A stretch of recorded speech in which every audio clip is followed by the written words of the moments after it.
مناہل جو اس بات سے خوش تھی کہ وہ ولید کو پسند کرنے لگی ہے، لیکن اس کی خوشی جب تبدیل ہو جاتی ہے اس کی پریشانی میں کہ ولید کی انگیجمنٹ ہو جاتی ہے صبا سے، وہیں پر پل بھر میں اس کا غم ایک بار پھر سے خوشی میں تبدیل ہو جاتا ہے جب اسے معلوم ہوتا ہے کہ ولید یہ جان چکا ہے کہ مناہل اس سے محبت کرتی ہے۔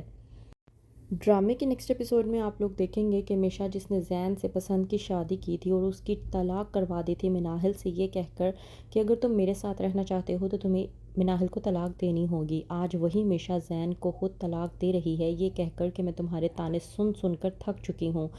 جو تم مجھے کہتے ہو کہ تم نے میری وجہ سے اپنے رشتوں کو چھوڑا ہے تو جاؤ اب جا کر اپنے رشتوں کو نبھاؤ۔ وہیں پر دوسری طرف زارا جو کہ حنان سے لڑائی کرتی ہے اور کہتی ہے کہ تم بہت اچھے طریقے سے جانتے ہو کہ میں نے تم سے محبت کی شادی کی ہے، وہ بھی اپنے گھر والوں کے خلاف جا کر، مجھے تو لگتا ہے کہ تم مجھے میرے ہی گھر والوں کے سامنے شرمندہ کر دینا چاہتے ہو، یہی چاہتے ہو نا تم۔ زارا کی یہ بات سننے کے بعد حنان زارا سے کہتا ہے کہ ایسا کچھ نہیں ہے، تمہیں غلط فہمی ہو رہی ہے، تم غلط فہمی کا شکار ہو چکی ہو، لیکن زارا جو کہ بھڑاس نکالتی ہے اور کہتی ہے اپنی ساس عارفہ کے سامنے کہ میرا جو کچھ بھی ہے وہ مجھے کل تک مجھے واپس چاہیے، مجھے اپنے کروڑوں کا حساب کتاب چاہیے، ورنہ میں تمہیں ایک بات بتا دوں گی، میں پوری دنیا کے سامنے تماشا لگاؤں گی اور بتا دوں گی کہ ٹک ٹاکر سٹار حنان نے اپنی بیوی کو دھوکہ دیا۔ زارا کی یہ بات سننے کے بعد ہو جاتی ہے عارفہ پریشان، وہیں پر عارفہ کی پریشانی اور بڑھ جاتی ہے جب آتی ہے نمرہ کو طلاق کے کاغذات۔ حنان جب نمرہ کے طلاق کے کاغذات دیکھ رہا ہوتا ہے تو پریشان ہو جاتا ہے، اس بات پر نمرہ کہتی ہے کہ آپ لوگ تو ایسے پریشان ہو رہے ہیں جیسے میں نے اس لڑکے کے پاس واپس جانا تھا۔ عارفہ جو کہ اپنی بیٹی نمرہ کو سمجھاتی ہے اور کہتی ہے کہ بے شک تم نے اس کے پاس واپس نہیں جانا تھا، لیکن طلاق کا دھبا تمہاری زندگی برباد کر کے رکھ دے گا۔ وہیں پر مناہل جو کہ بے حد پریشان ہوتی ہے تو آتا ہے ولید اور آ کر کہتا ہے کہ تم مجھے ایک بات بتاؤ، تم نے اپنے دل کی بات مجھ سے کیوں نہیں کی؟ تم مجھے پسند کرنے لگی تھی، مجھ سے محبت کرنے لگی تھی، تم ایک بار مجھے کہتی تو صحیح، میں سب کچھ چھوڑ دیتا تمہارے لیے، لیکن تم نے مجھے نہیں بتایا، آخرکار تم نے ایسا کیوں کیا؟ تم نے اپنی زندگی بھی برباد کی اور میری زندگی بھی برباد کر کے رکھ دی ہے، میری منگنی صبا کے ساتھ ہو گئی اور تم نے اپنی زندگی میں اکیلے پن کو چنا، تمہیں ایسا نہیں کرنا چاہیے تھا۔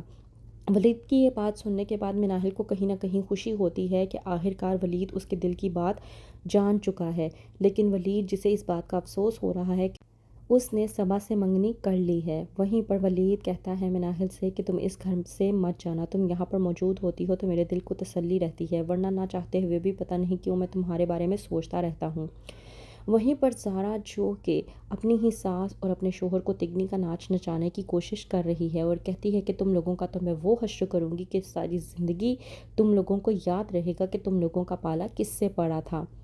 وہیں پر مناہل جس کی طبیعت خراب ہو جاتی ہے تو ماجدہ سب کے سامنے تماشا لگانے کی کوشش کرتی ہے اور کہتی ہے کہ مناہل کا تو کام ہے سب کے سامنے ناٹک کرنا اور ان کی ہمدردیاں حاصل کرنا اور انہیں یہ بتانا کہ وہ کتنی معصوم ہے،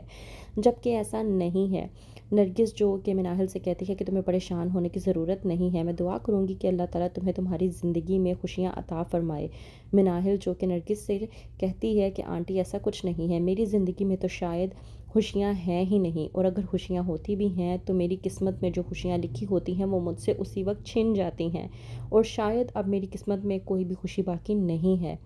نرگس مناہل کو تسلی دیتی ہے اور کہتی ہے کہ تمہیں اس طرح سے مایوسی والی باتیں نہیں کرنی چاہیے، حوصلہ کرو، اللہ تعالیٰ سب کچھ ٹھیک کر دے گا۔